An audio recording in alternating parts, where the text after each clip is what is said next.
How did this project come about, and where did the story come from? The story came about 5 years before we started making it, 5-6 years.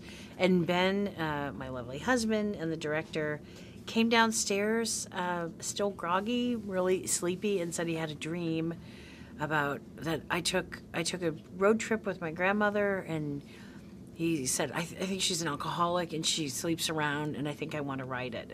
And I was like, what? What was that? Are you still asleep? Are you sleepwalking?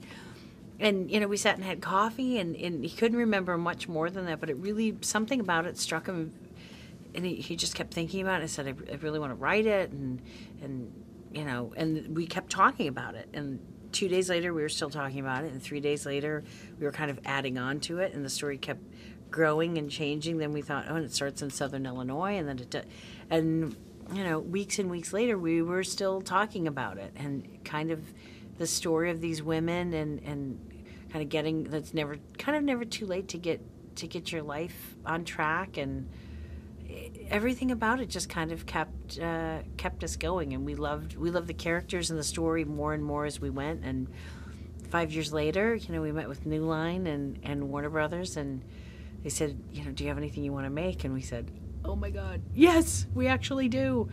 And then we spent the next year really kind of trying to polish the script as much as we can, and got the dreamiest cast in the world. Oh, great cast. You were along some very powerhouse women, too. How was that to be alongside Susan and Allison and Crazy. Kathy? I mean, Susan Sarandon, Kathy Bates, Allison Janney, Sandra Oh, Toni Collette, Sarah Baker. It was a little crazy. I would say every day on set, at some point, if not multiple points, I would just look at Ben and be like, what is happening? What is happening? I was constantly pointing and then also getting caught, like just standing behind Kathy going, look at that. She's like, I can hear you. She's eventually got used to me being creepy. But, just never, I never got... It was never like, oh, well, whatever. It's just another day at work. Every day I felt like a kid in a candy store. I know, and let's not forget about the guys. Fantastic guys. Mm-hmm. With Gary Cole, and for the love of God, Dan Aykroyd and Nat Faxon and Mark Duplass, Ben Falcone. Just kind of remarkable. Everybody just really showed up. Everybody was so nice.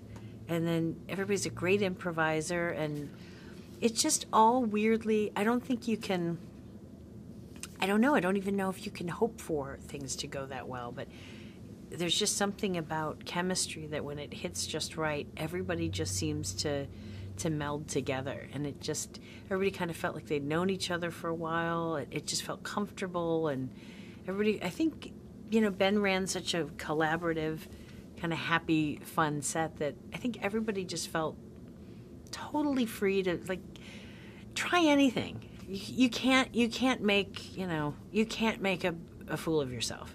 Like, I've set the bar so high for screwing up, for doing a terrible take, for trying something that Ben's like, yeah, maybe not that. That I think everybody just knew it was a safe place to try whatever you want. It's perfectly fine, because that's when you get, I think when you really feel open to try anything is when you really get some gems, right. And somebody feels loose enough to really go for it. So it was an amazing experience. It's an amazing, yeah, it was an amazing film. So you've done several comedic roles. What sets this one apart from those that you've done before? This one's Tammy seems different to me. It's more, I think because we wrote it and we lived with it for so long, it's truly my favorite and Ben's favorite kind of story. It's not too much of anything. We just wanted to tell a good story and stay true to the characters, and parts are really, really funny. And I think parts are kind of heartbreaking, and I think parts are challenging, and then parts are really silly and crazy and fun to watch. And I think it's that whole mess of different stuff that when you can get that kind of ebb and flow right, it feels more realistic to me. It feels more what life is. Life is not joke, joke, joke, joke. To me, life is something's great, and then there's a crash. Like, you kind of have to fall before you can watch somebody get up. So we wanted to show these people falling down as well as getting back up, and because it's fun to watch somebody try to scrape and claw their way back up. It's true. It's very relatable. So what can audiences look forward to when they go see this in the theater then?